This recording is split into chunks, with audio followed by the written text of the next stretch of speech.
Muy buenas, mi nombre es Santiago Bolaños Ospina. En este momento estoy cursando cuarto semestre de licenciatura en Ciencias Sociales. Voy a hablar de un tema bastante importante que me pareció muy interesante elegir para esta exposición, igual que para la otra, que son los casos nacionales de responsabilidad educativa. Comencemos por qué significa como tal la responsabilidad educativa. ¿Qué responsabilidad tiene la educación en nosotros, los estudiantes, o en las personas que están aprendiendo, que están ahí sentados en una aula de clase? Es algo muy interesante, porque de cierta manera la educación está hecha para enseñar, para instruir, para generar distintas capacidades a los estudiantes cognitivas, ¿correcto?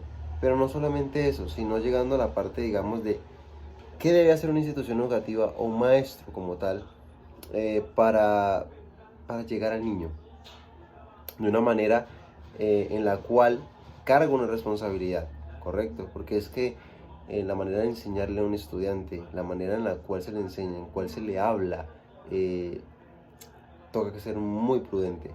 En mi área, la área de las ciencias sociales, es un área donde, digamos, a muchos docentes nos tratan de adoctrinadores, o un área bastante delicada porque se tocan temas delicados como lo es la política, como lo son los tipos de pensamientos, todas esas cosas donde, digamos, uno pueda decir una palabra mal dicha, para la redundancia, puede generar una controversia.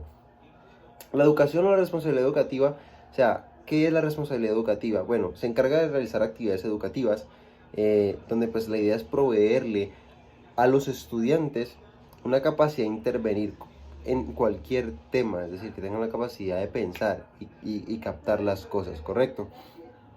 ¿Qué es la educación? Pero es que todo esto parte, digamos, de cómo el niño aprende o cómo el niño se desenvuelve en el aula de clase. Es algo un poco curioso, algo que nos decía Hollis Caswell, un educador muy importante, perdón, muy importante, es la parte de el niño cómo aprende. ¿Cómo aprende el niño? El niño aprende, según lo que decía Hollis Caswell y su pensamiento curricular, era la parte donde él nos especificaba que el niño aprende por medio de experiencias, es decir, todo lo que antecede al niño, es decir, durante su vida cotidiana. Tengamos en cuenta que un estudiante no solamente aprende en una aula de clase o con los padres, sino en cualquier instancia. ¿Por qué? Porque realmente la educación es solamente un tramo en la vida del estudiante. Unos estudian 2 horas, otros estudian 8 horas, otros estudian 7 horas, pero de ahí para allá salen del aula de clase. Y el hecho de que salgan del aula de clase como tal no significa que el estudiante ya deje de aprender. Realmente durante ese proceso sigue aprendiendo con su vida cotidiana. Entonces algo que nos recalcaba Hollis Caswell es donde el estudiante, el niño empieza a ser un actor activo, valga la redundancia, y el maestro se vuelve en un guía, en un proveedor de refuerzo de conocimiento como tal. Algo que también nos menciona muy bien la ley colombiana para los casos de responsabilidad como tal educativa, donde los docentes y las directivas de las instituciones educativas tienen que poner atención y cumplir esta ley, es la ley 115 de 1994, exactamente el artículo 1, donde nos habla que es un proceso de formación permanente. Es un proceso de formación permanente, el cual se basa en convertir estudiantes que tengan, o sea, que sean personas, cultura, que sean personas que tengan en cuenta cómo son los demás, que entiendan la cultura, que entiendan su sociedad, que se conviertan en personas integrales, es decir, personas que sepan tratar a personas.